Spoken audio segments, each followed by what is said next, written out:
വകുപ്പ് ആരോഗ്യമാണെങ്കിലും വീണ ജോർജിനെ കേരളത്തിൻ്റെ വിഡ്ഢി മന്ത്രി എന്ന് വിളിക്കുന്നതായിരിക്കും നല്ലത്.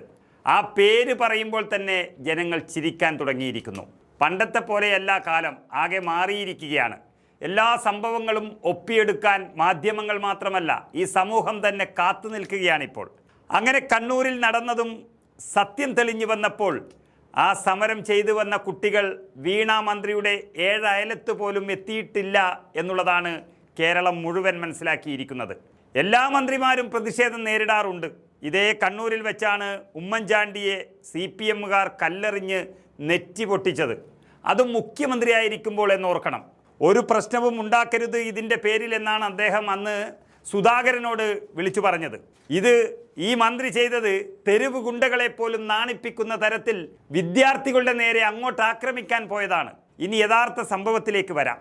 KSUക്കാരുടെ പ്രതിഷേധം കണ്ണൂർ റെയിൽവേ സ്റ്റേഷനിലേക്ക് വന്നപ്പോൾ 1-ാം നമ്പർ പ്ലാറ്റ്ഫോമിലായിരുന്ന മന്ത്രി വീണ ജോർജ് അവരെ വളരെ ദൂരെ വെച്ച് തന്നെ പോലീസ് അറസ്റ്റ് ചെയ്ത് കൊണ്ടുപോയതിന് ശേഷം നല്ല ഉഷാറിൽ തന്നെ നടന്ന് വന്ദേ ഭാരത് വരുന്ന 2-ാം നമ്പർ പ്ലാറ്റ്ഫോമിലേക്ക് പോകുന്നതെല്ലാം നമ്മൾ കണ്ടതാണ്.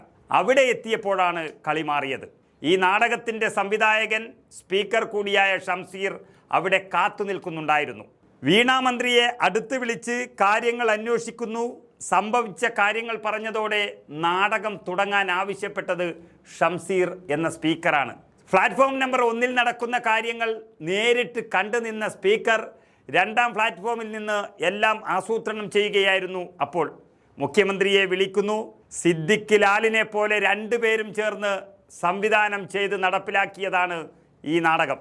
ആദ്യം കാണിച്ചത് കയ്യിലെ മുറിവാണ് വീണ മന്ത്രി. അപ്പോഴേക്കും 100 കണക്കിന് തെളിവുകൾ ഇങ്ങനെ സോഷ്യൽ മീഡിയയിൽ വന്നു തുടങ്ങി. ആ മുറിവ് ഇന്നലെ ഉണ്ടായതല്ല എന്നും 2 ദിവസം മുൻപേ ഉണ്ട്. പത്തനംതിട്ട മുതൽ കണ്ണൂരിലെ മട്ടന്നൂർ വരെ പങ്കെടുത്ത എല്ലാ യോഗങ്ങളിലും അത് വ്യക്തമായി കാണുകയും ചെയ്യുന്നു. അതിൻ്റെ ഫോട്ടോകൾ, ദൃശ്യങ്ങളെല്ലാം മാധ്യമങ്ങളിൽ വന്നു തുടങ്ങി. അപ്പോഴാണ് മന്ത്രിക്ക് കഴുത്ത് വെട്ടിയത്.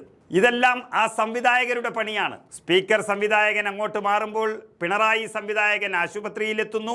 നാടകം പുരോഗമിക്കുമ്പോൾ അത് എക്സ്റേയിലേക്കും MRI സ്കാനിലേക്കും മാറുന്നു. പിന്നെ റിപ്പോർട്ട് എഴുതാൻ സൗകര്യത്തിന് വേണ്ടി അങ്ങ് 25 കിലോമീറ്റർ ദൂരെയുള്ള പരിയാരം മെഡിക്കൽ കോളേജിലേക്ക് മാറ്റുന്നു. അപ്പോഴേക്ക് രാത്രിയായി. എല്ലാ ചാനലുകളും അന്തിച്ചർച്ച തുടങ്ങി.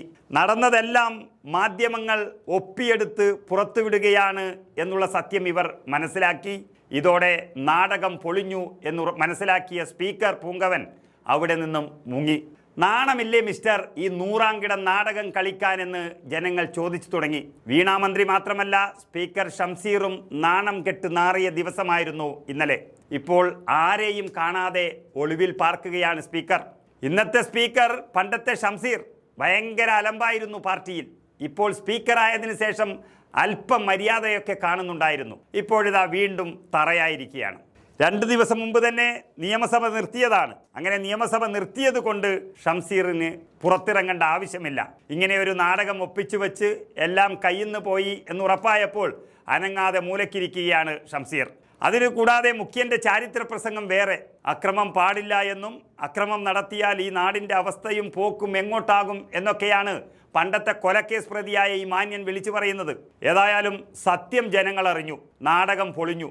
അത് മറച്ചു വെക്കാൻ വേണ്ടി ഇപ്പോൾ അക്രമം തുടങ്ങിയിരിക്കുകയാണ്. DCC ഓഫീസ് മുതൽ സാധാരണയുള്ള പാർട്ടി ഓഫീസുകളെല്ലാം അടിച്ചു തകർക്കുകയാണ് CPM ഇതിൻ്റെ മറവിൽ. ശരിക്കും പറഞ്ഞാൽ CPMനെ ഇത്രയും വലിയ ഒരു പ്രതിരോധത്തിലാക്കിയ മന്ത്രി ഇനി രക്ഷപ്പെടണമെങ്കിൽ ഇങ്ങനെയുള്ള നാടകങ്ങൾ ഒപ്പിച്ചാൽ മാത്രം മതിയെന്ന് CPM കണക്ക് കൂട്ടിയത് അതും പാളി. ഇതിലൊരു കാര്യം പറയാനുള്ളത്, ഈ നാടകത്തിലെ അഭിനേത്രിക്കും സംവിധായകർക്കും മാനവും മര്യാദയുമില്ല. അതുകൊണ്ട് അവരുടെ കാര്യം വിട്ടേക്ക്. ഈ CPMന് PR വർക്ക് നടത്തുന്ന അല്ലെങ്കിൽ ഓശാന പാടുന്ന ചില ചാനലുകളുണ്ടല്ലോ, അവരും പറഞ്ഞുകൊണ്ടിരിക്കുന്നത് KSUക്കാർ വീണ മന്ത്രിയെ ആക്രമിച്ചു, പരിക്കേൽപ്പിച്ചു എന്നാണ്. അവരിൽ ആർക്കെങ്കിലും തന്തക്ക് പിറന്നവരാണെങ്കിൽ ഈ ആക്രമിക്കുന്ന ഒറിജിനൽ ദൃശ്യങ്ങൾ അവർ പുറത്തുവിടണം. എന്നിട്ട് ബാക്കി സംസാരിക്കാം. അതാണ് അതിൻ്റെ ഒരു മര്യാദ.